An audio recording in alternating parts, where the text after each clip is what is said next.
은혜와 사랑이 풍성하신 아버지 감사합니다. 죄 가운데 태어나 죄 짓고 살다가 결국 우리의 인생 하나님 앞에 지옥 갈 인생이었습니다. 그런 우리를 주님 앞에 인도하심으로 주님의 거룩하신 십자가 앞에 제사함 받고 천국 갈 수 있는 산 소망을 가지고 살게 하심을 진정 감사를 드립니다. 그것도 감사한데 몸된 교회를 두셔서 교회 가운데 배우며 자라며 또 영혼들을 결실하는 일에 함께 할 수 있도록 도와주심에 감사를 드립니다. 우리의 남은 사명, 영혼들을 주님께 인도하는 일에 최선을 다할 수 있도록 또한 2024년 한 해도 우리가 주께 마음을 드림으로 영혼들을 인도할 수 있도록 도와주시옵소서.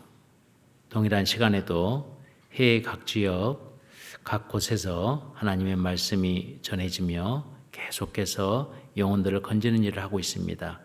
있는 곳마다 주님 역사하셔서 영혼들을 건지는 일에 부족함이 없도록 도와주시옵소서.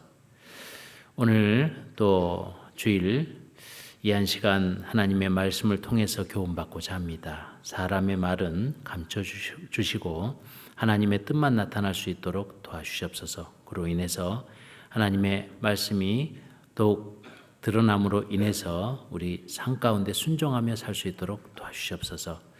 모든 시간 주께 부탁드립니다. 우리를 제소 원하신 주 예수님 이름으로 기도드렸습니다. 아멘.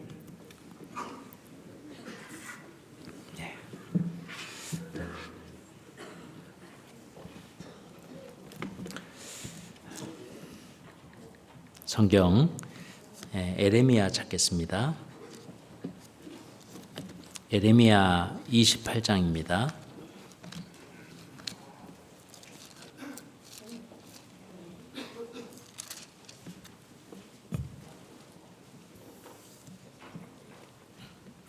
에레미야 28장 1절로 7절까지인데요. 제가 이제 본문 중심보다는 이렇게 이제 한 사건을 중심으로 말씀을 드리려고 하기 때문에 제가 준비한 본문 내용을 잠깐 읽어 올리겠습니다. 에레미야 28장 1절로 7절까지입니다. 제가 읽겠습니다.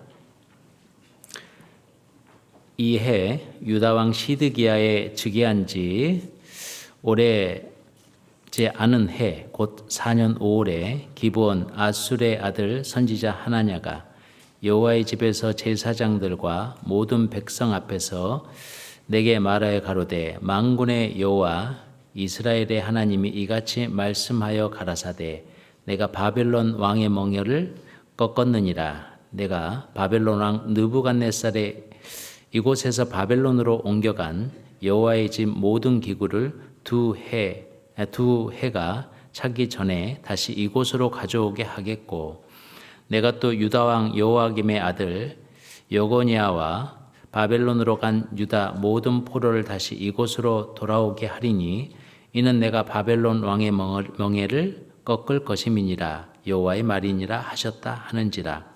선지자 에레미야가 여호와의 집에 선 제사장들의 앞과 모든 백성 앞에서 선지자 하나냐에게 말할새 선지자 에레미야가 말하되 아멘. 여호와는 이같이 하옵소서. 여호와께서 내 예언대로 이루사 여호와의 집 기구와 모든 포로를 바벨론에서 이곳으로 다시 옮겨오시기를 원하노라. 그러나 너는 이제 내가 내 귀와 모든 백성의 귀에 이르는 이 말을 들으라. 그리고 그 옆에 29장입니다. 29장 4절입니다. 29장 4절부터 7절까지인데 제가 읽겠습니다. 만군의 여호와 이스라엘의 하나님 내가 예루살렘에서 바벨론으로 사로잡혀 가게 한 모든 포로에게 이같이 이르노라. 너희는 집을 짓고 거기 거하며 전원을 만들고 그 열매를 먹으라. 아내를 취하여 자녀를 생산하며 너희 아들로 아내를 취하며 너희 딸로 남편을 맞아 그들로 자녀를 생산케 하여 너희로 거기서 번성하고 세잔하지 않게 하라. 7절 함께 읽겠습니다. 너희는 내가 사로잡혀 가게 한 그 성읍에 평안하기를 힘쓰고 위하여 여호와께 기도하라. 이는 그 성이 평안함으로 너희도 평안할 것임이니라. 반갑습니다. 여기서 멀지 않은 수원 교회에서 왔습니다. 그래서 한 20여 년 전에 안산교회 입당식 때 어떤 교육원이었나 어떤 입당식이었는데 정확하게 기억은 안 납니다. 아무튼 방문했었던 기억이 납니다. 그 이후에 기회가 다시 올 기회가 없었는데 이번에 오게 됐습니다. 이제 기회가 없었던 것은 제가 이제 해외 선교사로 한 8년 이상 있다 왔기 때문에 들어온 지는 한 2년여 시간이 됐고요. 아내가 좀 안 좋고 건강 문제, 개인적으로도 좀 안 좋고 그런 것 때문에 들어오게 됐습니다. 그래서 좀 잘 모르시기도 할 거고요. 아무튼 오늘 이 말씀을 통해서 좀 교훈 받고자 하는 내용들이 있습니다. 오늘 이제 이 말씀의 주제를 알면 우리가 좀 이해하기 좋잖아요. 제가 주제를 7절에서 한번 잡아봤습니다. 이 부분. 그러나 너는 이제 내가 내 귀와 모든 백성의 귀에 이르는 이 말을 들으라. 그러니까 모든 백성의 귀에 이르는 이 말을 들으라. 우리 시대 정보화 시대 얼마나 정보가 많아요. 많은 내용들의 이론이 있고, 근데 우리가 이제 이 많은 말 중에서 어떠한 말을 들어야 될까? 그러니까 우리 이제 이 제목과 함께 이제 풀어 나가려고 하는 것은 분별입니다. 옳은 것을 분별하는 거에 대해서 좀 생각해 보려고 합니다. 근데 이제 오늘 읽은 말씀에 시드기야 왕이 나오고 하나냐 선지자가 나옵니다. 하나냐, 물론 거짓 선지자입니다. 그럼 이제 에레미야에 이제 여러 사건이 있는데, 그럼 에레미야 선지자가 언제 활동을 했었냐? 이거 정도는 우리가 알고 시대적인 배경을 좀 이해하고 이 말씀을 접한다면 또 훨씬 더 이해가 갈 것 같습니다. 그래서 에레미야 여기 적고 여기 이제 표지해 놓으세요. 그리고 에레미야서 1장을 한번 보실까요?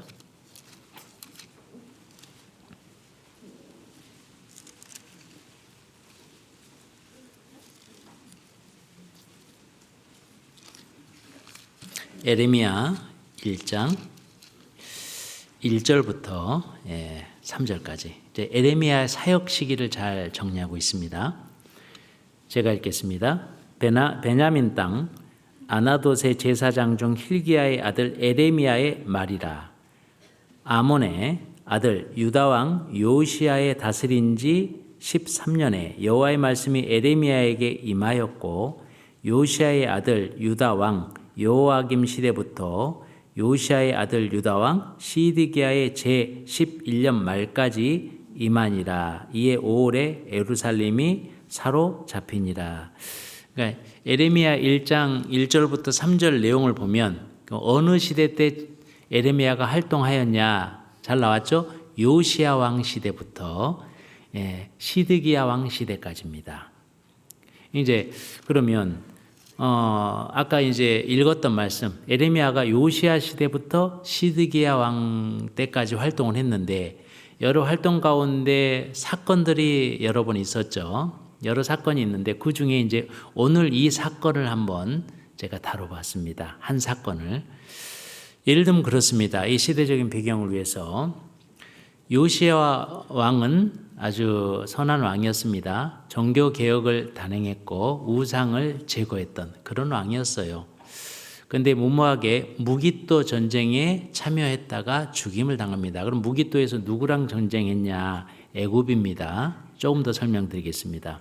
예를 들면 그 이스라엘 역사 가운데 솔로몬 왕의 범죄와 그 이후에, 그래서 그 이후에 여로보암하고 그 르호보암 시대 때 이스라엘이 두 쪽 나버리잖아요. 우리나라 남한과 북한처럼. 그래서 이스라엘이 계속 우리 열왕기에 보면 두 나라가 나오잖아요. 북이스라엘, 남유다. 한 나라입니다. 한 이스라엘이에요. 두 쪽이 나죠. 그래서 이 두 쪽이 난 이후에 북쪽에 있는 이스라엘이 먼저 멸망을 당합니다. 이유는 그들이 하나님 앞에 악을 행했죠. 범죄 때문에 그렇습니다. 어느 악의 경중이 넘어가면 하나님 앞에 이제 심판을 받잖아요. 그래서 그 윗나라, 북쪽 나라인 아수르, 아시리아 같은 나라입니다. 이제 아수르라고도 하고 아시리아라고도 해요. 근데 아수르에 의해서 하나님은 이제 이스라엘체를 꼭 이방국을 통해서 썼잖아요. 아수르에 의해서 북이스라엘을 멸망시킵니다. 그리고 이제 남유다, 남쪽에 있는 유다는 아직 멸망받지 않았어요. 물론 하나님의 섭리 가운데 붙잡혀 있는 거죠. 요시야 왕이 선한 왕이었거든요. 근데 이제 이런 상황은 그렇습니다. 근데 이제 요시야가 무기또 전쟁, 무기또가 어디냐면 우리 아마겟돈 전쟁 잘 아시죠? 그 무기또 평화입니다. 이스라엘 예루살렘의 그 남쪽에 있는 그 지역의 평화. 거기에 이제 전쟁을 참여했다가 애국과 전투에서 거기서 죽임을 당해요. 근데 왜 그러면 거기서 애국과 전쟁이 붙었냐? 이제 이거 한번 생각하죠. 우리 이스라엘이 가운데 있고요. 그 북쪽으로는 아수르라는 제국이 있고, 저기 이제 동쪽으로는 바벨론의 제국이 있고, 우리가 잘 아는 저기 이스라엘 하류로 이제 좀 좌측에 보면은 애굽이 있잖아요. 지중해 밑에 애굽. 애굽은 이스라엘과 이렇게 자주 이렇게 밀접한 관계를 가졌던 국가잖아요. 그러니까 이 세 개의 강국이 있었습니다. 그 가운데 껴 있는 게 이스라엘이에요. 근데 북이스라엘은 아수르에 의해서 멸망을 당했습니다. 그리고 남유다가 남았는데, 그런데 왜 무기또 전쟁을 나갔느냐? 이 당시 아수르 제국하고 애굽하고 지금의 이집트입니다. 이집트하고는 좀 이렇게 동맹국이었습니다. 근데 갑자기 신흥 세력인 바벨론이 딱 출현하는 거예요. 바벨론이 그래서 이제 아수르와 전쟁을 하는 거예요. 근데 아수르가 이제 기세가 꺾였습니다. 그래서 동맹국인 애굽에 지원 요청을 합니다. 그래서 애굽이 바롯누고가 애굽 왕이 그 군사를 대동해서 그 아수르를 올라가야 되는데 어디를 통과해야 되느냐? 이스라엘을 통과해야 돼요. 그래서 이제 통과해야 되는 지역이 무기또입니다. 일본이 중국을 침략할 때 어디를 통과했어요? 우리나라를 통과했잖아요. 이런 식으로 통과를 해야 되는 입장입니다. 무기또를 통과를 하는데 통과해서 저 아수르 갈그미스 지역에 그러니까 유명한 그 전투 지역인데 거기서 이제 바벨론하고 애굽하고 이제 이렇게 한번 전쟁했던 일이 있습니다. 2번에 걸쳐 있었어요. 그런데 아무튼 그 전투를 하기 위해서 유다를 통과해야 되는데 요시야가 그 일을 저지하기 위해서 무기또 전쟁에 나간 거예요. 근데 성경에 정확하게 요시야가 왜 그 전쟁을 나갔나? 그래서 왜 무모하게 그 전쟁 가서 죽었나? 이제 그거에 대한 건 정확하게 설명은 안 돼 있고 역대하 36장에 보면 단지 요시야가 하나님께 물었다는 얘기가 없어요. 그냥 추측입니다.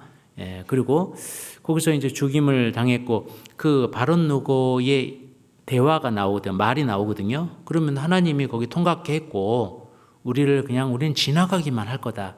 그러니까 허락해라. 이제 그렇게 이제 하나님께 말을 받았다는 내용으로 봤을 때 이제 통과시키는 게 맞았던 것 같습니다. 근데 이제 요시야가 그거를 방비하고 그 전쟁에서 결국에 죽게 되는. 그래서 이제 애굽 왕은 그 전쟁에서 승리하고 요시야는 죽임을 당하고 이제 끝까지 목적을 위해서 저기 위에 그 아수르 지역까지 가죠. 갈그미스 전투라고 아주 유명한 전투인데 거기까지 올라가서 이제 아수르하고 동맹인 애굽하고 이 바벨론하고 전쟁을 합니다. 큰 전투였어요. 전쟁이 했는데 이제 양쪽에 큰 손실만 나게 됩니다. 그 전쟁으로 인해서. 그래서 이제 어떻게 되냐면 거기서부터 그 전쟁으로 인해서 아수르는 바벨론으로 딱 이제 속합니다. 그리고 그 북이스라엘 상부 아수르 그 갈그미스 지역부터 남유다 이스라엘은 애굽에 속한 나라가 돼요. 그 전쟁으로 인해서 서로 이제 그래서 이제 남유다는 애굽에 속했으니까 조공을 바치고 섬겨야 되는 입장입니다. 그런 가운데 있는데 이제 그 2차 그 갈그미스 그 지역에서 2차 또 애국과의 또 2차 충돌이 있습니다. 그 전쟁에서 바벨론이 애굽 시내까지, 나일강이 인근에 있는 애굽 시내까지 쳐 내려옵니다. 점령을 한 거예요. 그러면서 남유다가 애굽에 속해 있었는데 이제 바벨론의 속국으로 이렇게 딱 바뀌는 겁니다. 자, 이 가운데 오늘 사건이 있는 거예요. 이런 가운데 애굽에 속해 있다가 바벨론이 이제 애굽 시내까지 쳐 내려와서 그것 때문에 이제 유다가 침공당하는, 그래서 유다 제1차 침공, 3번에 걸쳐서 바벨론이 유다를 침공해서 완전히 멸망시키는 일이 있습니다. 그래서 다시 오늘 에레미야 29장 한번 가보겠습니다.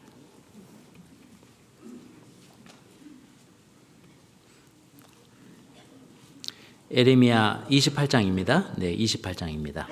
그래서 28장 1절에 이 해 유다왕 시드기야의 즉위한 지 오래지 않은 해 곧 4년 5월에 기브온 아수레 아들 선지자 하나냐가 여호와의 집에서 제사장들과 모든 백성 앞에서 내게 말하여 가로되, 이제 시드기야 왕, 그러니까 바벨론이 이스라엘을 1차 침공할 때는 누구였냐? 요시야 다음 왕인 그 여호야김이라는 왕입니다. 이름이 중요하진 않아요. 우리 이름 또 역사적으로 가면 머리 아프잖아요.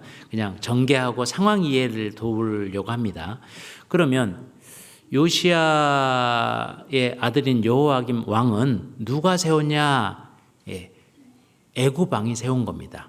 그러니까 이제 저기 첫 번째 바벨론 갈그미스 전투에서 이제 유다가 이제 애굽으로 들어갔잖아요. 그때 바론 느고가 세운 왕이 누구냐? 여호야김 왕이에요. 근데 여호야김 왕은 바벨론 애굽에 바론 느고가 세웠으니까 친애굽일 거 아닙니까? 그죠? 그리고 이제 그 이후에 왕이 여호야긴, 이름이 비슷해요. 여호야김, 여호야긴 그래요. 그리고 이제 마지막 오늘 읽었던 왕이 시드기야 왕이에요. 시드기야는 여호야긴의 아자비, 그러니까 우리 시대로 따지면 작은 아버지입니다. 요시야의 아들입니다. 이렇게 이제 정치적으로 세워지는 일이 있어요. 그런데 요시야의 아들들 여호야긴, 시드기야, 이 세 왕은 다 악한 왕이며 결국은 바벨론에 의해서 이제 멸망당할 뿐 아니라 완전히 황폐케 되는 엄청난 사건이 있습니다. 근데 이제 에레미야 선지자는 이때 무슨 말을 했냐면 하나님께 말씀을 받아서 애굽을 의지하지 말고, 왜 애굽을 의지했냐? 이제 애굽에 이제 속해 있었고 그 여호야긴 왕은 애굽의 바론 느고가 세웠고, 그러니까 친애굽인 거예요. 그리고 이제 보면 이스라엘은 애굽하고 이게 밀접한 관계가 있었잖아요. 모세 시대 때부터. 그리고 또 솔로몬 시대 때는 솔로몬이 애굽 왕의 공주를 이렇게 아내로 삼았잖아요. 이제 그 당시에는 이제 그 공주를 아내로 삼는 것은 이제 약간의 동맹성이 있죠. 그러다 보니까 애굽으로 내려가서 많은 사람들이 살았고, 에레미야 당대도 친애굽이었기 때문에 많은 백성들이 애굽에 내려가서 살았고, 그때 당시에 에레미야도 또 애굽으로 갔다가 다시 돌아오는 일이 있었고, 그러니까 애굽하고는 이렇게 밀접한 관계가 있었죠. 그 가운데 있었기 때문에 그 에레미야를 통해서 하나님이 선포한 내용이 있는데, 바벨론을 들어서 너희를 칠 거다. 그러니까 너희는 하나님의 징계의 도구로 바벨론을 들어서 칠 건데, 그 가운데 완전 멸절하고 패망하기 싫으면 그 바벨론의 권세에 순복하라. 그 안에 들어가라. 이렇게 얘기하거든요. 근데 이때 당시에 유다 사람들은, 대부분의 사람들은 친애굽, 그러니까 애굽에 대한 계속해서 선호하는 입장이었기 때문에, 그리고 또 강국이었고, 바벨론은 신흥 제국이었고, 이제 막 커가는 제국이었고, 그러니까 이 바벨론 편에 순복하고 그 권세에 굴복하는 것 자체가 그러니까 이해되지 않는 측면이었습니다. 근데 하나님은 에레미야를 통해서 말씀 선포했잖아요. 바벨론을 들어서 칠 거니까 너희들이 온전할진대 살고자 하면 거기에 순복해라. 이렇게 얘기하는 거거든요. 그래서 그 요시야 이후의 왕들은 계속해서 친애굽, 그 말을 안 듣는 거예요. 결론은 하나님은 계획대로 바벨론을 들어서 이스라엘을 이제 완전히 멸망시키는. 근데 문제는 순복했으면 좋았을 텐데 하나님의 말씀에 그냥 순종하고 그렇게 했으면요, 비참한 말로는 없었을 겁니다. 그 하나님의 말씀을 어긴 결과 하나님의 말씀대로 그들의 이제 바벨론에 의해서 멸망을 받았습니다. 근데 어떤 일이 있었냐? 성전이 회파되고 성전 앞에서 여자의 배가 갈라지는 엄청난 사건이 있었죠. 그들은 공황 상태가 됐습니다. 왜 그러냐면 성전을 중심으로 이렇게 섬겼던 국가잖아요. 그러니까 성전 앞에서 성전이 회파되고 신처럼 여겼던 성전 앞에서 여자들의 배가 갈리고 이런 엄청난 끔찍한 사건이 있었죠. 이것을 목격하고 에레미야가 기록한 성경이 에레미야 애가, 눈물로 기록한 게 에레미야 애가서입니다. 애가서를 보면요, 아주 엄청난, 어떻게 하나님이 이렇게 끔찍한 일을 허락할 수 있을까? 그 정도로 비참한 말로가 있습니다. 그것은 하나님의 말씀에 순종치 않았기 때문에 그렇습니다. 바벨론에 이제 의해서 멸망당할 것은 물론 정세적으로 이렇게 하나님이 이용하신 거고 그들의 제약 때문에 그래요. 에레미야서 2장에 보면 이스라엘 백성들의 제약이 자세히 나와 있거든요. 그들의 죄가 어느 경점을 넘어서니까 하나님을 멸망하기로 했는데 그래도 하나님의 자비가 있었잖아요. 바벨론을 들어서 치겠지만 너희들이 하나님께 겸허한 마음으로 순종하고 그 권세에 굴복하면 목숨만은 면할 수 있다. 그렇게 얘기한 거예요. 그런데 그들은 정세적으로 봤을 때나 여러 가지 환경적으로 봤을 때 애굽을 의지하는 편이 낫거든요. 애굽도 강국이고 왕래가 많았고, 근데 왜 우리한테 지금 바벨론 앞에 굴복하라고 하느냐? 그래서 계속 이제 반바벨론을 선호했다가 결국은 하나님의 계획대로 바벨론에 의해서 이스라엘이 완전히 멸망받는 일이 있었어요. 그런데 이 사건은 유다의 마지막 멸망받을 때 왕이 시드기야예요. 시드기야는 에레미야를 불렀습니다. 불러가지고요, 이럴 때 지금 여기서 오늘 읽었던 본문에 하나냐 선지자는 이렇게 얘기하는데, 이렇게 예언하는데 너는 어떻게 얘기하겠느냐? 바벨론에 순복해라. 하나님의 계획은 이루어질 거다. 그런데 시드기야가 그 말을 듣고요, 이제 흔들리기도 했지만 마음이 결국은 방백들과 권세자들의 여러 가지 충동받음으로 인해 가지고 결국은 친애굽을 선택합니다. 그로 인해서 바벨론에 멸망당하는 그런 일이 있었어요. 그러니까 마지막 예루살렘이 멸망받기 전 사건을 다룬 겁니다. 그러니까 바벨론이 1차 침공했고, 그래서 많은 회파할 뿐 아니라 많은 그 유다인들을 바벨론으로 끌고 갔습니다. 그때 1차 침공 때 유명한 다니엘의 세 친구, 이런 선지자들, 그리고 또 많은 이제 귀족들이 잡혀갔잖아요. 그리고 여호와긴 왕 때 2차 침공이었는데 그때 또 많은 방백들이 포로로 잡혀갔죠. 그중에 이제 우리가 익히 알고 있는 느헤미야, 스룹바벨, 이런 선진들 있잖아요. 그런데 우리가 이제 성경에 기록된 이들은 귀족층에 들어가잖아요. 근데 그 많은 사람들, 많은 포로들은 말 그대로 포로로 있었어요. 귀족층만 있었던, 다니엘과 그 친구들 이렇게 대표적인 분들이고, 귀족층도 있었지만 많은 백성들이 포로로 있었거든요. 종처럼 살고 있었어요. 근데 이제 3차 완전히 멸망받기 전, 이 공간기, 2차와 3차 완전히 예루살렘이 멸망하는 그 중간기인데, 여기서 시드기야는 이제 친바벨론으로 갈지 친애굽으로 갈지 왕으로서 이걸 선택해야 되는 기로에 있는 겁니다. 그런데 이 기로에 있는데 지금 이 당시에 유다의 하나냐, 기억하세요? 하나냐 선지자가 이제 예언을 선포하는 거예요. 뭐라고 하느냐? 오늘 읽은 본문입니다. 이제 좀 이해될 겁니다. 28장 2절입니다. 제가 읽겠습니다. 만군의 여호와 이스라엘의 하나님이 이같이 말씀하여 가라사대 내가 바벨론 왕의 멍에를 꺾었느니라. 내가 바벨론 왕 느부갓네살의 이곳에서 바벨론으로 옮겨간 여호와의 집 모든 기구를 2해가 차기 전에 다시 이곳으로 가져오게 하겠고 내가 또 유다 왕 여호아김의 아들 여고니아와 바벨론으로 간 유다 모든 포로를 다시 이곳으로 돌아오게 하리니 이는 내가 바벨론 왕의 멍에를 꺾을 것임이니라. 여호와의 말이니라 하셨다 하는지라. 그러니까 지금 하나냐 선지자가 어떤 선지자로서 어떤 위치와 아주 이게 힘이 있었던 것 같습니다. 왜 그러냐면 하나냐 선지자가 공식적으로 성전에서 방백들을 모으고 제사장들 앞에서 이 예언을 한 거예요. 누구 이름으로? 여호와의 이름으로 한 겁니다.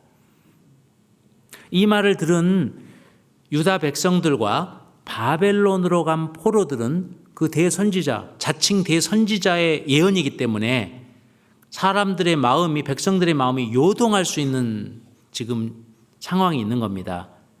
1차, 2차를 통해서 다니엘과 세 친구들 그리고 많은 포로들이 바벨론으로 잡혀가서 포로로 있는 겁니다. 근데 선지자 하나냐라는 사람이 이렇게 예언을 하는 거예요. 이제 너희를 잡고 있는 그 권세가 깨진다, 꺾었느니라. 다른 번역에는 깨질 거다 그 말이거든요. 그리고 그 포로들은 다시 유다로 돌아올 것이고 많은 성전 기물들도 다시 회복할 거다. 언제? 2년 후면 이렇게 예언하는 거예요. 이 말을 들은 이 바벨론에 끌려간 포로들은요 요동할 수 있는 사건이거든요. 이게 포로로 있는 겁니다.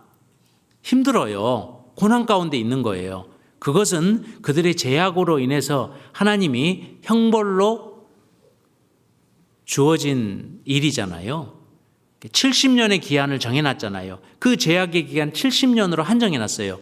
70년이 차야지만이 복귀할 수 있어요. 그런데 이 사건이 터질 때는 70년이 달라 아직도 한참 남았어요. 수십 년 남았어요. 아직 50년 가깝게 남은 거거든요. 그런데 갑자기 하나냐 선지자가 물론 친애굽파죠. 애굽을 서원하는 사람이죠. 이 하나님의 이름으로 이렇게 선포하는 거예요. 백성들의 마음이 요동하죠. 그리고 포로로 잡혀갔던 바벨론으로 갔던 그 포로들의 마음이 시오니즘. 시오니즘 뭐예요? 고향을 염원하는 마음. 시온은 이스라엘을 상징하는 그 작은 산이잖아요. 고향에 대한 염원이 있는데 그때 이스라엘 유다를 대표하는 선지자라는 사람이 이렇게 예언을 한 거예요. 그러니까 마음들이 요동할 수 있었습니다. 아, 이제 하나님이 우리를 복귀시킨다는 거예요? 우리를 이 종의 멍에에서 끊고 다시 유다로 회복하게 한다는 거예요? 요동할 수 있었습니다. 그래서 오늘 29장 4절에 보시겠습니다.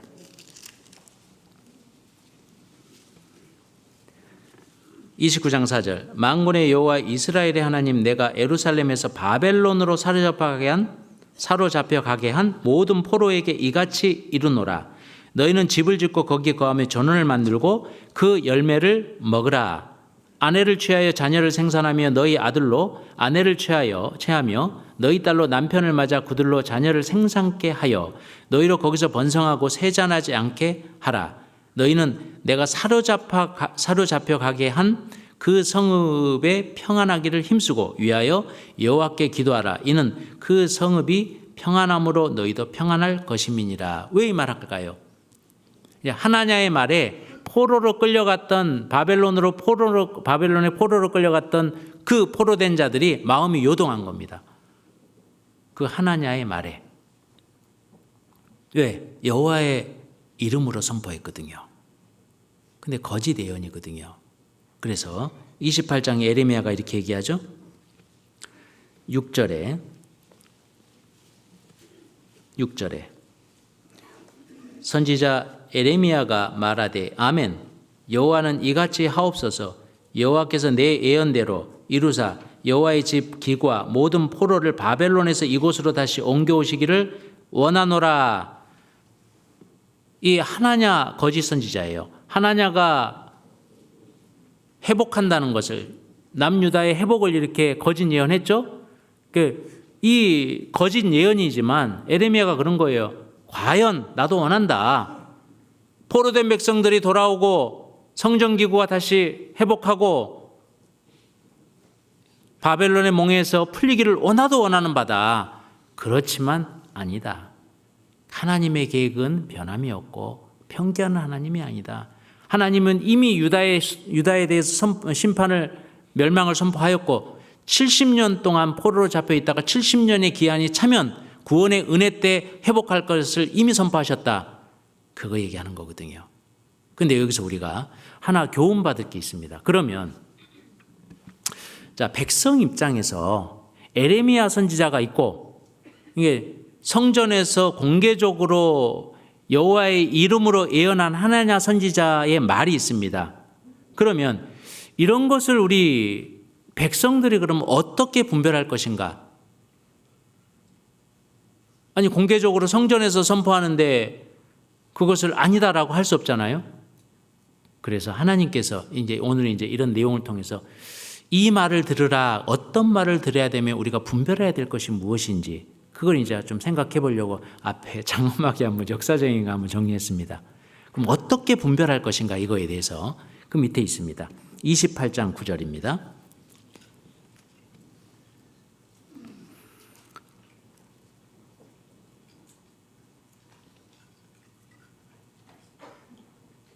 (28장 9절) 제가 읽겠습니다. 함께 읽어보시겠습니다. 평화를 예언한 선지자는 그 예언자의 말이 응한 후에야 그는 진실로 여호와의 보내신 선지자로 알게 되리라. 평화를 예언하는 선지자는, 이 하나냐 선지자가 이스라엘의 회복을, 하나님의 어떤 계획도 뜻도 안 들어가 있는데, 평화를 예언하는 선지자는 그 예언한 자의 말이 응한 후에야 그는 진실로 여호와의 보내신 선지자로 알게 되리라 그랬습니다. 그러면 선지자의 예언의 말이 응한 후에야 그랬잖아요. 응한 후에야. 그럼 언제까지 기다리면 될까요? 그러니까 선지자가 말했잖아요. 그 위에 보시겠습니다. 3절에 28장 3절에 내가 바벨론 왕 느부갓네살의 이곳에서 바벨론으로 옮겨간 여호와의 집 모든 기구를, 여기 한번 집중해 주시면 좋을 것 같아요. 몇 해가? 2해가 차기 전에 다시 이곳으로 가져오게 하겠고, 그러면 그리고 또 있습니다. 15절, 28장 15절 제가 읽겠습니다. 선지자 에레미야가 선지자 하나냐에게 이르되 하나냐여 들으라. 여호와께서 너를 보내지 아니하였거늘 내가 이 백성으로 거짓을 믿게 하는도다. 그러므로 여호와께서 말씀하시되 내가 너를 지면에서 제하리니 내가 여호와께 패역하는 말을 하였음이라. 금년에 죽으리라 하셨느니라 하더니 17절 함께 읽겠습니다. 선지자 하나냐가 그 해 7월에 죽었더라. 이제 거짓말을 분별하는 방법, 그들이 여호와의 이름으로 얘기했잖아요. 거짓 것을 믿게 한다 그랬어요. 믿게 한다. 사람 미혹됩니다. 그 예언자의 말이 응한 후에야 그는 진실로 여호와의 보내신 선지자로 알게 되리라. 그러니까 백성들이 어떤 입장을 고수하면 돼요? 기다리면 돼요. 언제까지? 2년 기다리면 돼요. 2년 기다리면 돼요. 그리고 또 명백히 보여준 게 있잖아요. 에레미야 선지자를 통해서 선포했잖아요. 예언했잖아요. 그 하나냐의 거짓 예언으로 인해서 그 해에 죽으리라 그랬잖아요. 그 해, 당해에 죽는다. 오늘 읽었던 내용에 보면 28장 1절에 보면 5월에 나왔거든요. 해 곧 4년 5월에. 근데 그 하나냐 선지자가 그해 7월에 죽었더라. 몇 달 있다 죽었어요? 그렇죠. 3달도 안 돼서 죽었어요. 그러면 백성들의 취할 위치는 뭐예요? 미혹될 것이 아니라 그 말에 어떤 상관할 것이 아니라 기다렸어야 돼요.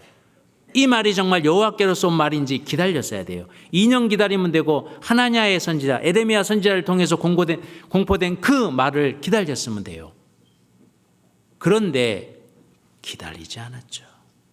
백성들은 하나냐의 말을 선호했고 결국은 시드기야도 그 백성들과 제사장들이 계속 주장하는 친애굽을 선호하니까 거기에 따라가서 바벨론에 의해서 완전히 멸망받는 사건이 있었습니다.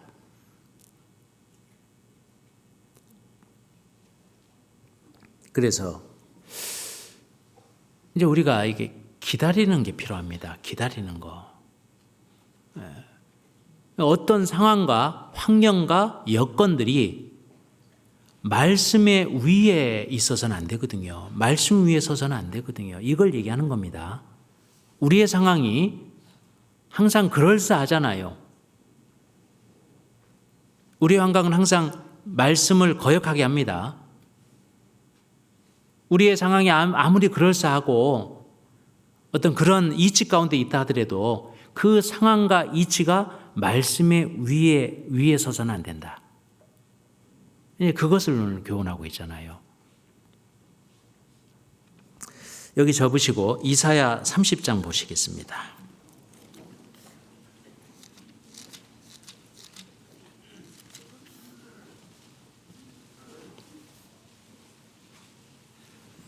이사야 30장 18절입니다.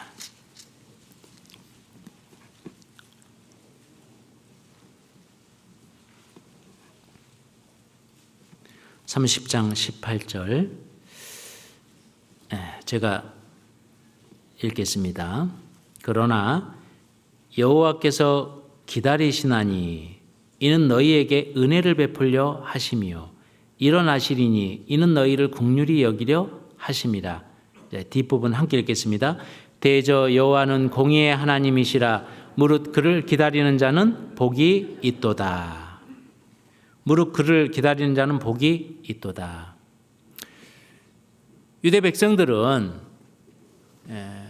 이미 하나님의 선포로 바벨론의 속국으로 들어갔고 바벨론의 권세 아래 순복하고 그 가운데 겸허한 마음으로 회개하는 심령으로 하나님을 찾고 자신을 돌아보며 그 가운데 거하는 것이 하나님의 뜻이에요. 그리고 그 한정된 기한을 얼마나 두셨어요? 70년이라는 한정을 두신 겁니다. 하나님은 변경하는 하나님이 아니에요. 거짓의 하나님이 아니십니다. 거짓말을 못 하셔요.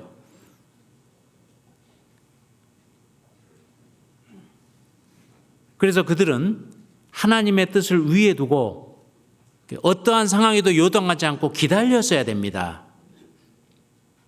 그런데 지금 중간에 거짓 선지자의 말에 물론 거짓 선지자들도 누구 이름으로 해요? 하나님 이름으로. 그거에서 요동하고 있잖아요. 기다리는 게 중요해요. 우리도 그럴 수 있잖아요. 우리도. 교회 안에 거짓 가르침들이 가끔 들어오잖아요. 거기에 미혹되기도 합니다. 근데 그거에 대한 분별을 어떻게 합니까? 자기 이성으로, 자기 경험으로 말씀을 가져와야죠. 그래서 미혹되는 자들이 간혹 있습니다. 왜 그래요? 말씀이 없어서 그래요. 그리고 때가 있는 겁니다. 오늘 우리에게 주는 이 가운데 메시지는 때가 있는 거예요. 하나님의 뜻이 있고 하나님의 계획이 있고 하나님은 70년으로 한정해 놨거든요.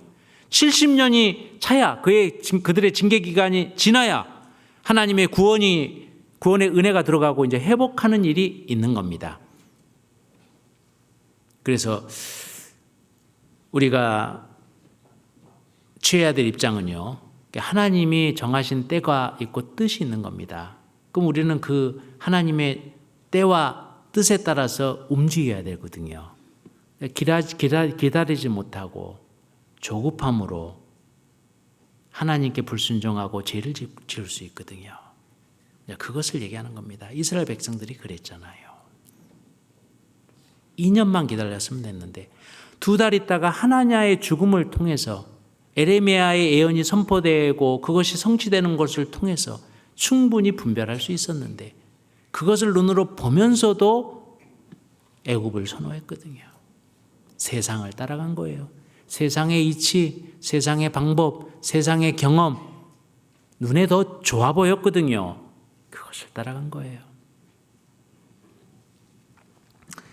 에레미야 29장 다시 보겠습니다. 에레미야 29장 10절로 11절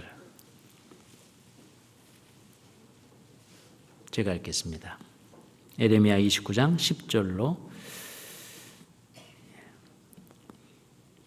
11절. 나 여호와가 이같이 말하노라. 바벨론에서 70년이 차면 내가 너희를 공고하고 나의 선한 말을 너희에게 실행하여 너희를 이곳으로 돌아오게 하리라. 70년으로 한정해 놨습니다. 나 여호와가 말하노라. 너희를 향한 나의 생각은 내가 아니니 재앙이 아니라 곧 평안이요 너희 장래에 소망을 주려 하는 생각이라. 그러니까 70년이 차야 돼요. 그것이 하나님의 뜻이며 하나님의 전능하신 계획이었습니다. 그것은 백성들에게 환난을 주려 함이 아니라 진정한 참 소망이고 은혜를 끼치게 하려고 그래요. 우리가 어떻습니까? 신앙생활하다 보면 즐거운 날이 많습니까? 슬픈 날이 많습니까? 근심하는 날이 많죠. 그죠? 아이고 나는 구원받은 이후에 삶이 참 즐겁습니다. 뭐로 즐거운지 좀 생각하셔야 됩니다. 물론 영혼들을 주님께 인도함으로 그 영혼의 뜨거움을 맛보고 즐거워하는 건 그것은 정말 좋은 거죠. 근데 반대적인 입장, 세상 가운데에서 은혜 받았다고 아이고 부했고 돈 많았고 여건 가운데 내가 안락하게 산다, 이것으로 만족하고 있다면 그건 착각입니다. 예수님이 공생의 기간 동안에 3년 반 동안 웃었다는 얘기가 없잖아요. 그 죽어가는 영혼들을 보면서 예수님이 어떻게 웃을 수 있었겠습니까? 우리 그리스도인의 삶이 그래요. 세상적으로 쾌락적으로 보면 별로 재미없잖아요. 우리가 즐거워하는 건 뭐예요? 영혼들을 주님께 인도했을 때 영혼이 구원받고 변화되는 그 삶을 통해서 우리 기뻐하잖아요. 그런데 이것도 생각하죠. 왜 이스라엘 역사 가운데 참 선지자가 있는가 하면 거짓 선지자가 있고, 왜 그 분별을 하지 못하는 백성들 앞에서 거짓 선지자의 예언을 하나님은 묵인하셨을까? 왜 그냥 놔두셨을까? 이런 부분 한번 생각하시게요. 왜 그랬을까? 이유가 있습니다. 신명기 찾겠습니다. 신명기 13장.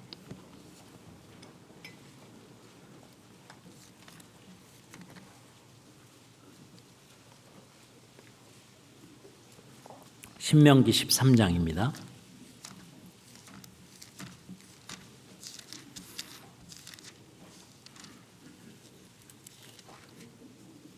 신명기 13장 1절부터 5절까지입니다.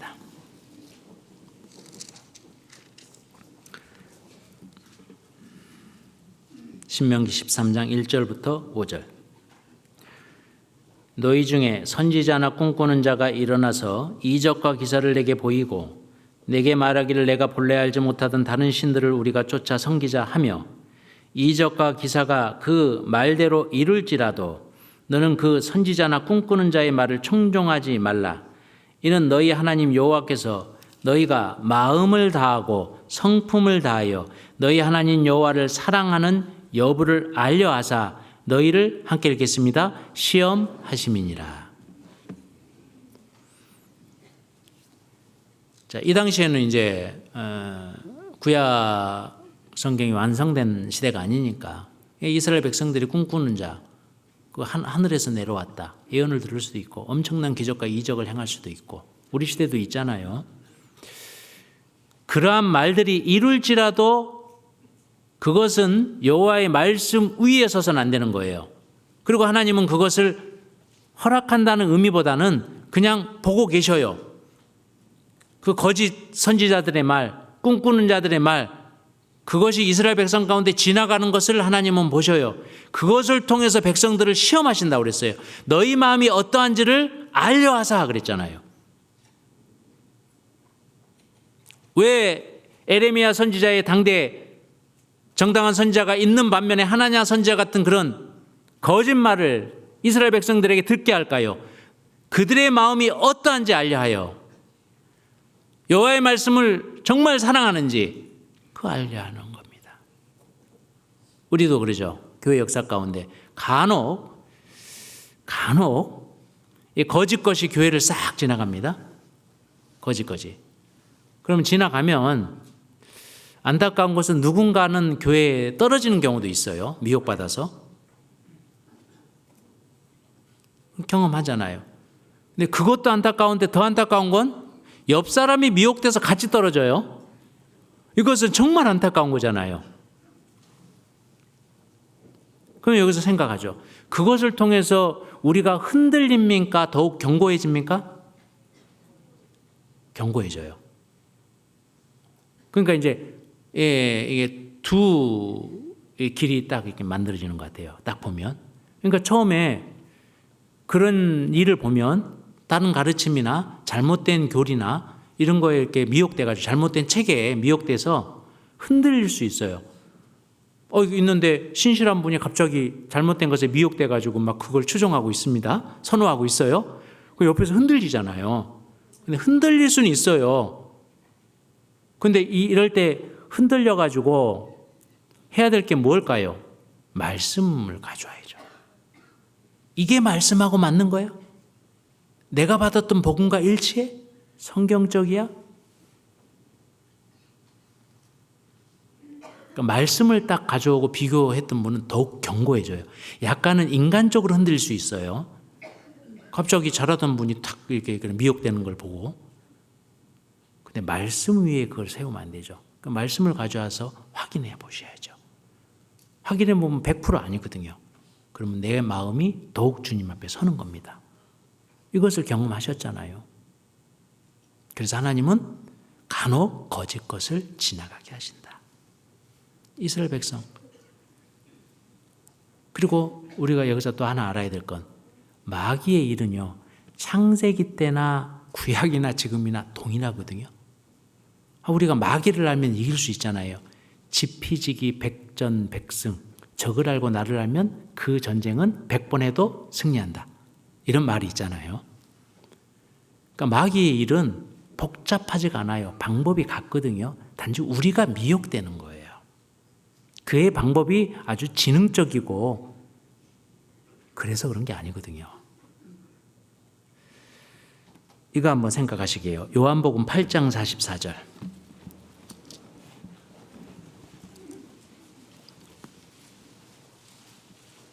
(8장 44절)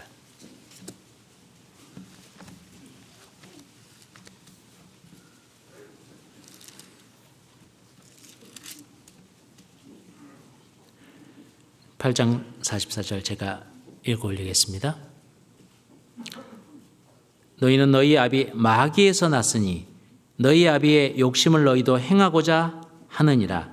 저는 처음부터 살인자요 진리가 구속이 없으므로 진리에 서지 못하고 거짓을 말할 때마다 제 것으로 말하나니 이는 저가 거짓말장이요 거짓의 아비가 되었음이니라. 예수님 당대 종교 지도자들, 유대 종교 지도자들에게 이 말을 한 거잖아요. 그러니까 너희는 너희 아비 마귀에서 났다 그러잖아요.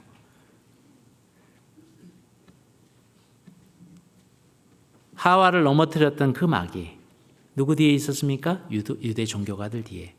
구약에 누구 뒤에 있었습니까? 하나냐 거짓 선지자 뒤에 있었던 거예요. 창세기 3장입니다.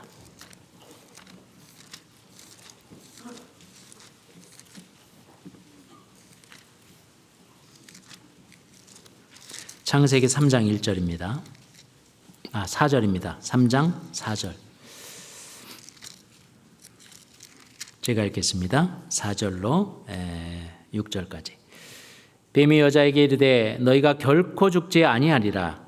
너희가 그것을 먹는 날에는 너희 눈이 밝아 하나님과 같이 되어 선악을 알 줄을 하나님이 아심이니라.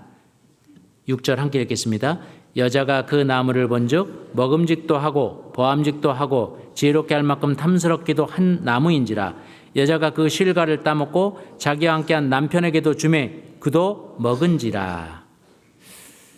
마귀의 방법입니다. 마귀는 처음부터 거짓말장이에요. 그러니까 그들은 하는 것마다 다 거짓말이에요. 거짓이다 그 말입니다. 우리가 그렇습니다. 마귀를 알아요. 세상에 유혹이 오죠. 거짓인 거 알아요. 그런데 미혹돼 버려요. 가끔 유혹에 빠져버려요. 왜 그래요? 말씀을 위에 두지 않아서 그래요. 말씀을 옆으로 제껴놓고, 그러니까 거짓 것이지만 미혹된다니까요. 유혹된다니까요. 하와는 아담을 통해서 여호와의 말씀을 분명히 받았습니다. 그런데 말씀에 아주 깊이 창념하지 않았죠. 그 결과 마귀가 거짓 것으로 탁 던지니까요. 말씀이 탁 내려가 버렸고 결국은 거기 유혹됐잖아요.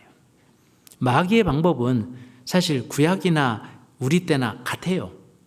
근데 우리가 말씀 위에 두지 못하기 때문에 유혹되고 미혹되는 거거든요. 사실은. 그러면 오늘 이거 생각 좀 한번 해보시게요.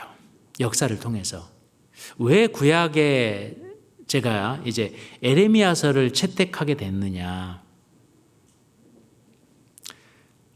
에레미야서는 남유다에 완전히 멸망당하기 바로 직전에 활동했던 선지자입니다.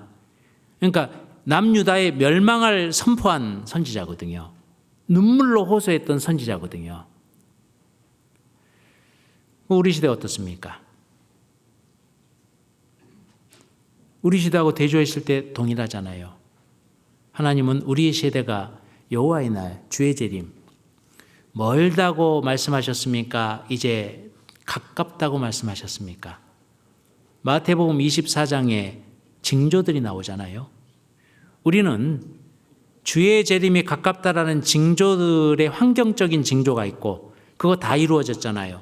이제는 볼 것도 없어. 100% 다 이루어졌기 때문에 그렇지 않습니까? 제일 큰 징조, 무화과 나무의 비유를 배우라. 그 무화과 나무는 이스라엘을 가리키며 이스라엘이 이제 회복했잖아요. 그 가지가 연하여지고 잎사귀를 내면 여름이 가까운 줄 알라. 이제 잎사귀를 내고 이제 무성한 무화과 나무가 됐잖아요. 이스라엘 회복했잖아요. 70년이 넘었습니다. 그것을 보거든 인자가 문 앞에 이른 줄 알라 그랬는데 우리는요 마음이 냉랭하잖아요. 왜 그래요? 말씀을 우리 삶의 위에 두지 않아서 그렇습니다.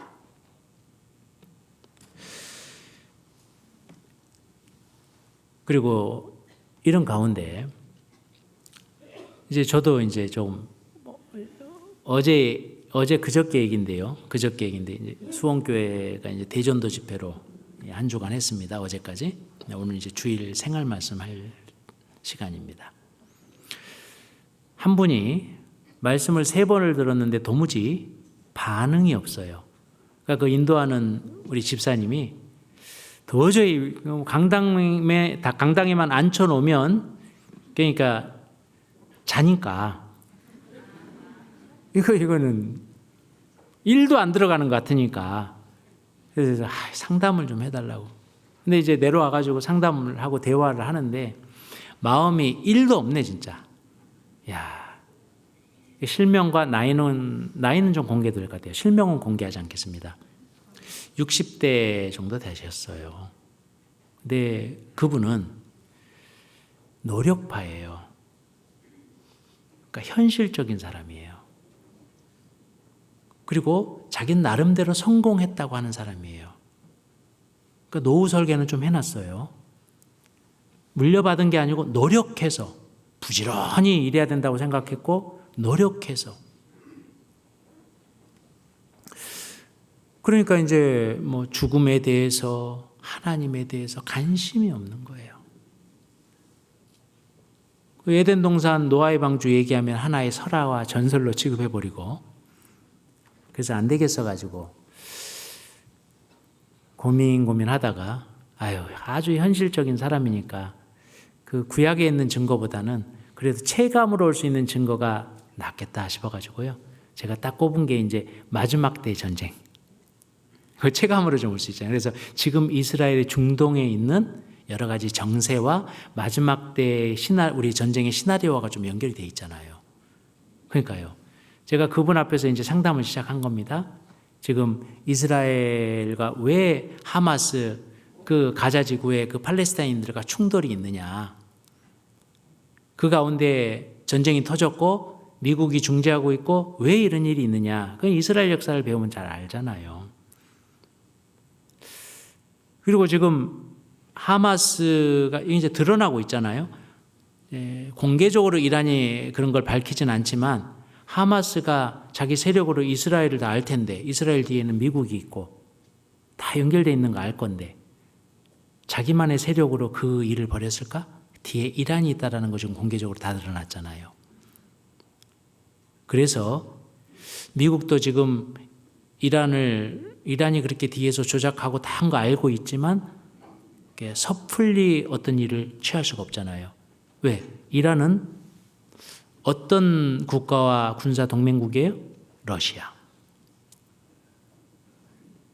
그러니까 섣불리 건들 수가 없는 겁니다. 예의주시하고 있는 거예요. 이런 정세 가운데 전쟁은 마무리 질 것 같지 않은 이런 계속되는 진행형이고 이런 가운데에서 마지막 전쟁의 시나리오를 쫙 연결해 보니까요. 이거는 좀 그분은 어떻게 들었는지 모르는데 제가 놀래고 있더라고요. 이게 제가 놀래고 있더라니까요. 야, 이게 보통 영세가 아니네 지금. 내가 이렇게 살아야 될 때가 아니네.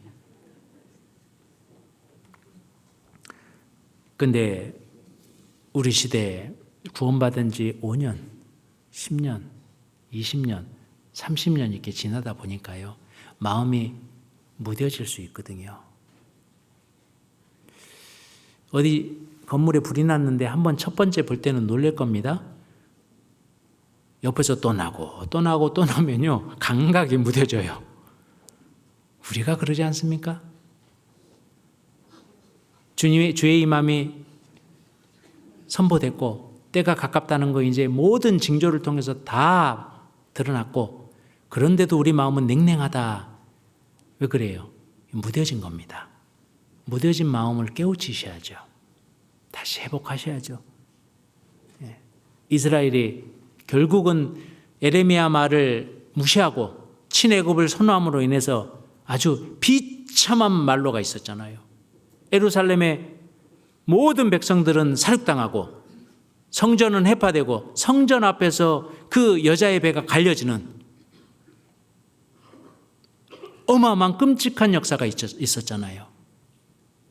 주의 재림이 임박한 시대, 주님이 오시면 구원받은 우리는 정말 재림 때 우리는 부활의 소망이 있지만 우리 가족들 생각해 보셔요.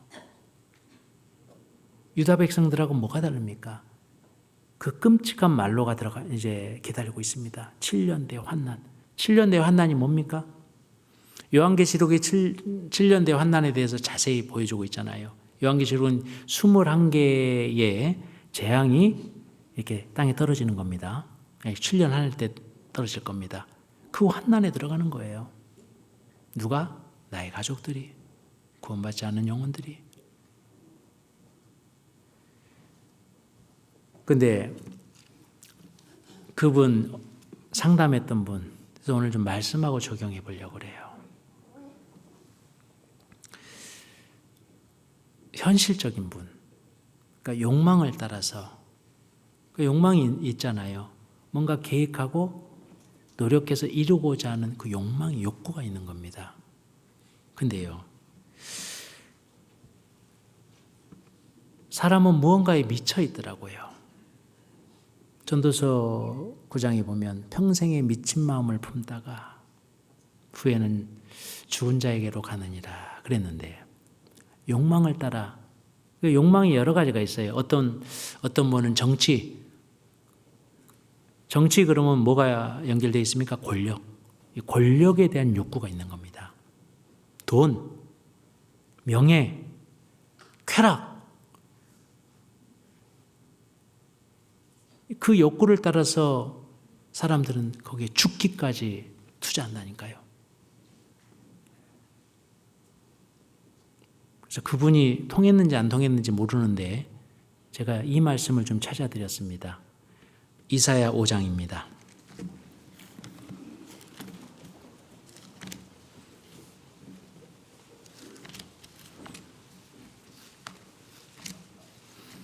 이사야 5장 8절입니다.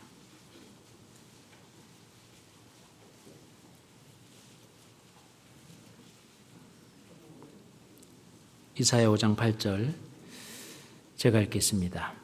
가옥에 가옥을 연하며 전토에 전토를 더하여 빈틈이 없도록 하고 이 땅 가운데서 홀로 거하려 하는 그들은 화 있을진저. 12절 그들이 연회에는 수금과 비파와 소고와 저와 포도주를 갖추었어도 여호와의 행하심을 간심치 아니하며 그의 손으로 하신 일을 생각지 아니하는도다. 14절 함께 읽겠습니다. 음부가 그 욕망을 크게 내어 한량없이 그 입을 벌린즉 그들의 화로움과 그들의 많은 무리와 그들의 떠드는 것과 그 중에서 연락하는 자가 거기 빠질 것이라. 이분을 상담하는 가운데 뭔가 노력해서 자기의 계획을 이루고자 많이 이루었대요. 실제로 그걸 인도한 집사님께 물어봤더니 맞더라고요. 집도 몇 채 있더라고요. 노후에 그래도 거기에 나오는 월세만 가지고도 좀 이렇게 유지할 수 있는 그 정도 해놨어요. 나이가 60이신데. 근데 이제 그런 말 하더라고요. 자기가 더욱 열심히 노력하는 얘기, 더 열심히 노력하고 있는 이유가 있대요. 그러니까 이게 욕망이거든요. 근데 욕망이 발동을 했는데 원래 욕망이 있었어요. 그런데 본인이 인생 가운데 실패한 일이 딱 한 번 있어요. 이 결혼 문제에 대해서는 자세하게 설명하면 좀 공개적이니까 결혼 문제에 대해서는 실패한 거예요. 아내하고. 그러니까 본인의 삶 가운데 노력해서 계획을 이루고자 하고 성취한 게 많거든요. 근데 그거 하나가 딱 미점이요. 자기의 노력과 관계없이 이렇게 돼버린 거예요. 관계성으로 인해서. 그러니까 거기서 인생의 해이감을 좀 깨닫고 뭐 인생의 그 헛된 것을 좀 깨달아야 되는데 그것보다요. 자기 욕구가 발동해버린 거예요. 더 단단하게 세워야 되겠다는 거예요. 그래서 이 말 하는 거예요. 가옥에 가옥을 연하여 전토에 전토를 더하여 빈틈이 없도록 하고 이렇게 돼버린 거예요. 그래서 관심이 없는 거예요. 그런데 세상 사람들은 대부분의 사람들이 이 욕구가 발동한 욕구가 이렇게 충동되는 대로 거기에 투자하고 삽니다. 그런데 성경은 뭐라고 그래요? 음부가 그 욕망을 크게 한량없이 낸다고 되어 있잖아요.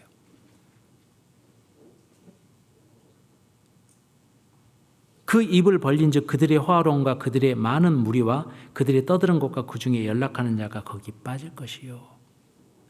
제가 이거 읽은 다음에 그랬습니다. 선생님도 죽으셔요. 아니 지금 60년 사셨는데 앞으로 몇 년 더 사실 겁니까? 그래서 제가 그랬습니다.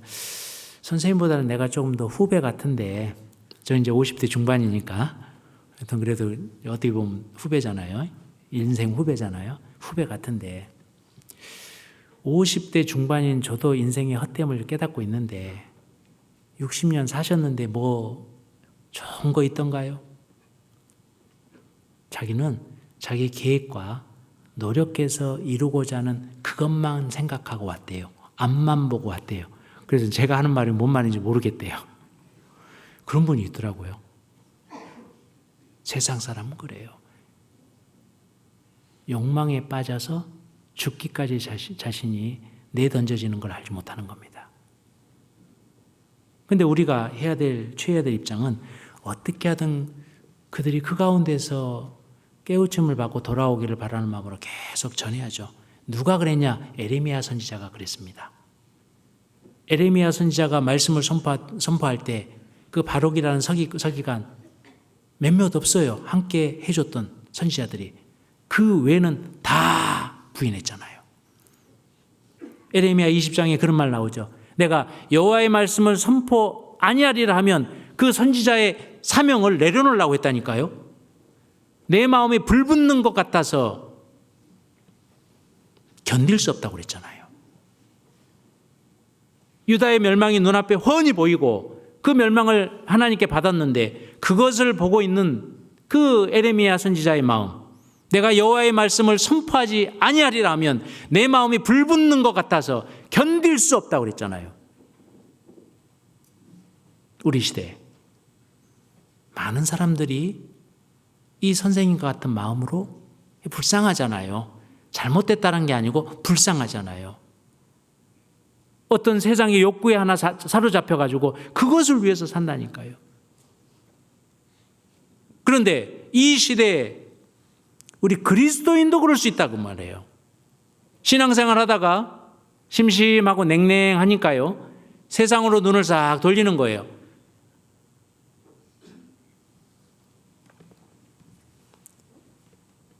야고보서 4장 보시겠습니다. 야고보서 4장 13절입니다.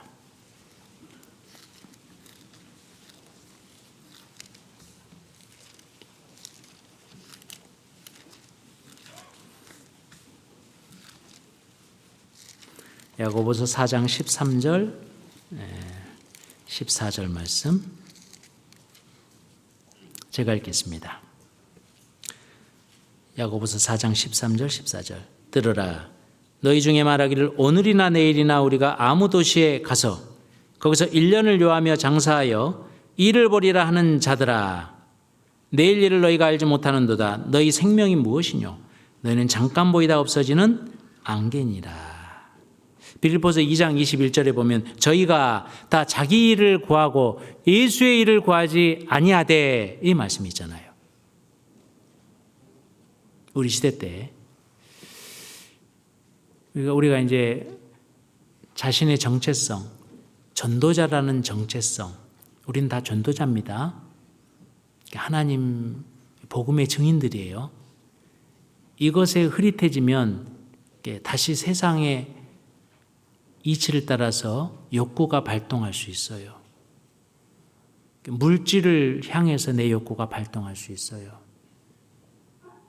그래서 정말 중요한 일을 놓칠 수가 있죠. 이 시대에 우리가 간혹 유혹도 받고 간혹 식을 때도 있고 간혹 넘어질 때도 있지만 뭐 하나만큼은 절대 잃어서는 안 돼요.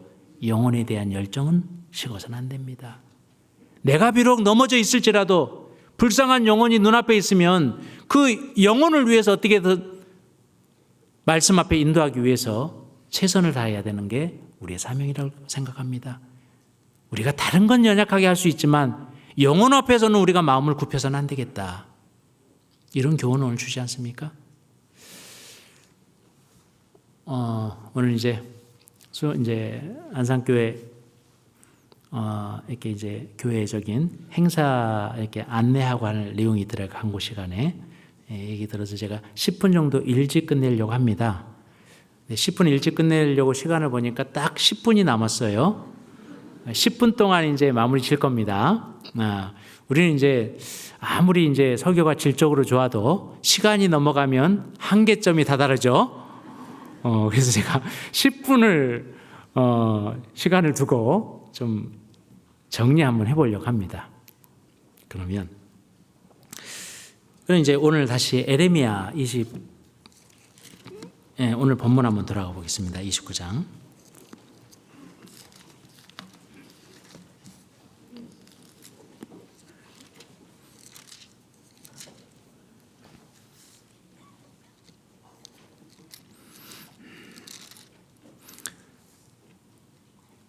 자, 28장입니다. 28장.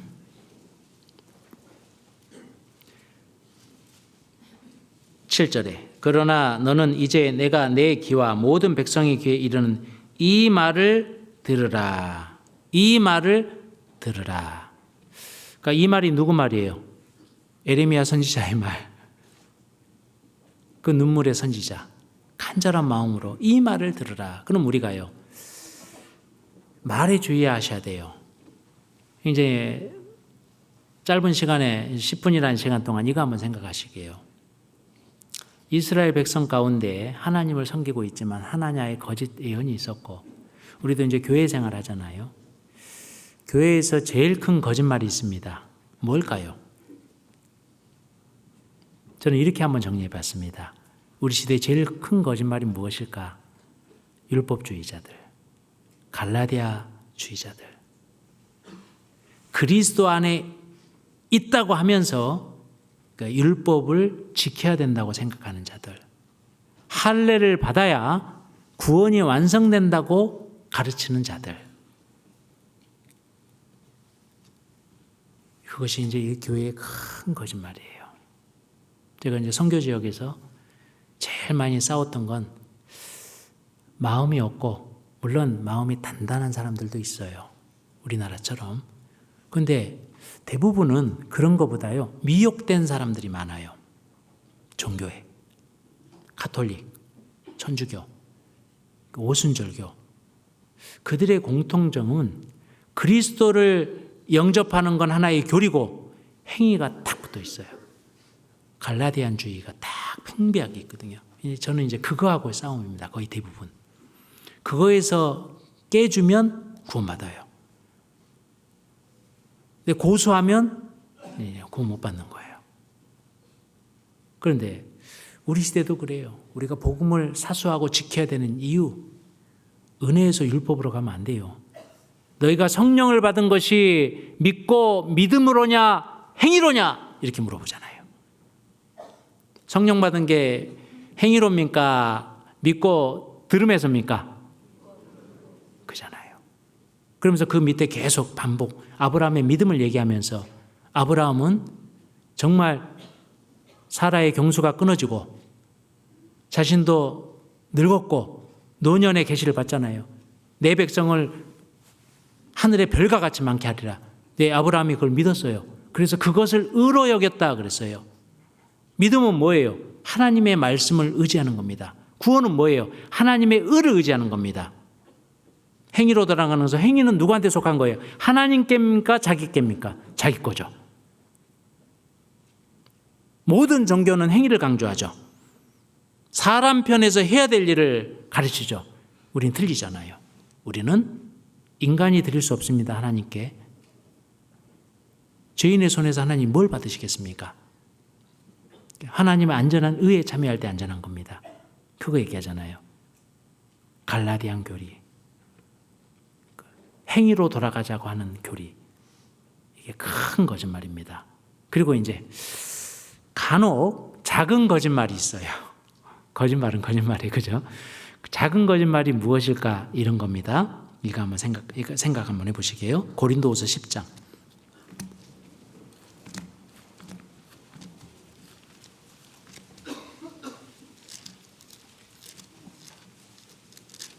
고린도후서 10장 10절입니다.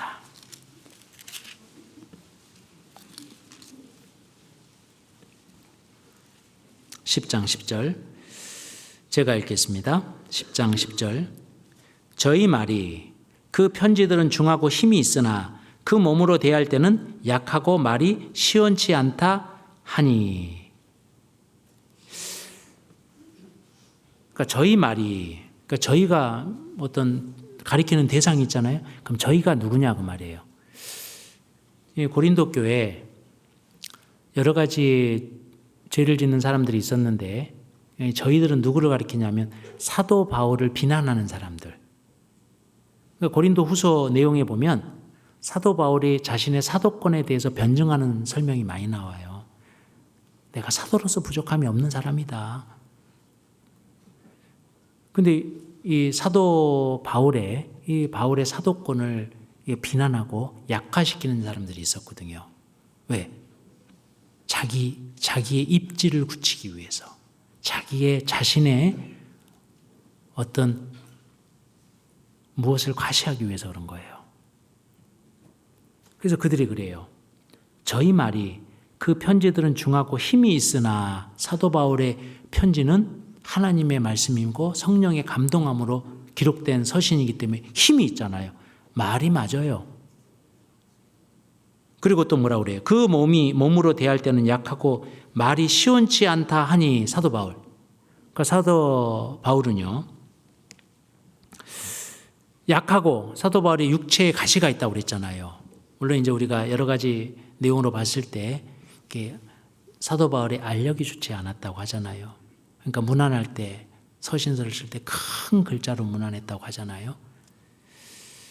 대필자도 있었고 그럼으로 인해서 또 이 안구 주변이 안 좋은 걸로 인해서 눈에서 이렇게 뭔가 이렇게 저도 눈이 안 좋은데요. 어쩔 때는 간혹 이렇게 눈에 이렇게 뭔가 이렇게 낄 때가 있어요.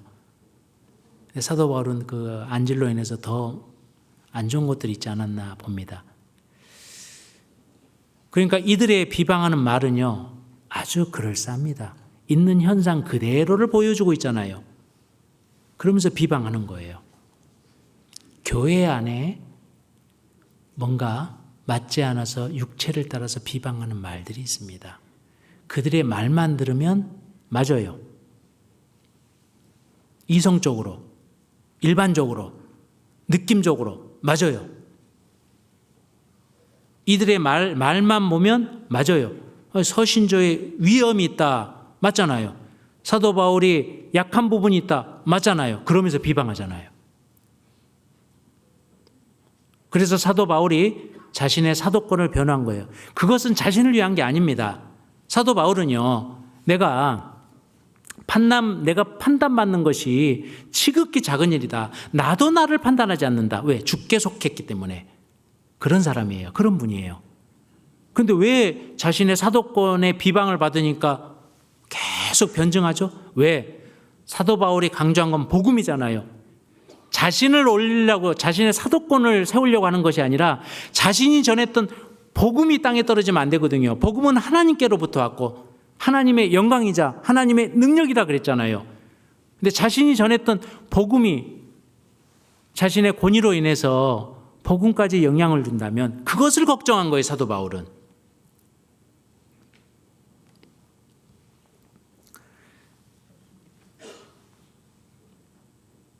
자, 그래서 이제 우리가 그러면 이런 거에 대해서 교회 안에서 이제 그런 말들이 있을 수 있잖아요. 육체를 따라서, 육신을 따라서 자신의 감정을 조절하지 못하고 물론 상처가 있었겠죠. 그렇지만 어느 선은 넘어가면 안 되잖아요. 근데 그거에 대한 어떤 우리가 분별하는 방법, 이렇게 우리가 이제 성도의 소리를 서로 듣잖아요. 그럼 어떻게 이거에 대한 분별을 할 건가? 그럼 어떤 자세로 우리가 그들을 대해야 되나? 이거 한번 생각하고 좀 정리하려고 합니다. 고린도전서 4장입니다.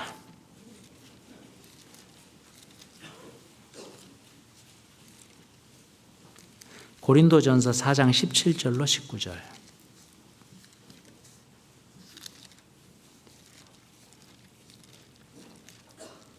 (4장 17절로 19절)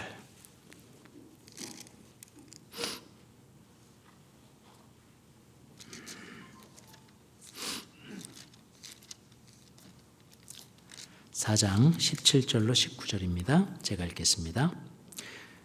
이를 인하여 내가 주 안에서 내 사랑하고 신실한 아들 디모데를 너희에게 보내었노니 저가 너희로 하여금 그리스도 예수 안에서 나의 행사 곧 내가 각처 각 교회에서 가르치는 것을 생각나게 하리라.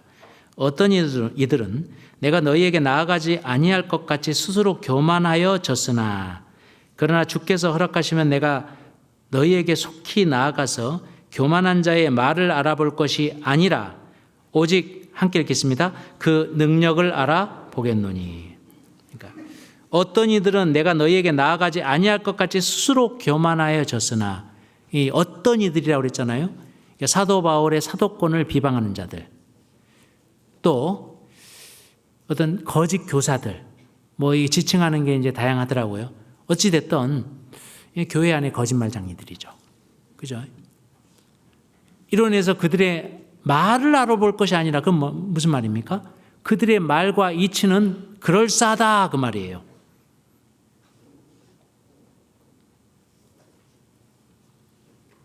그 말의 의미를 통해서 알아볼 것이 아니라 그의 말의 능력을 봐야 됩니다. 사도 바울이 강조했던 거, 빌립보 교회 협력, 에베소 교회, 에베소서 교회, 그리고 비밀.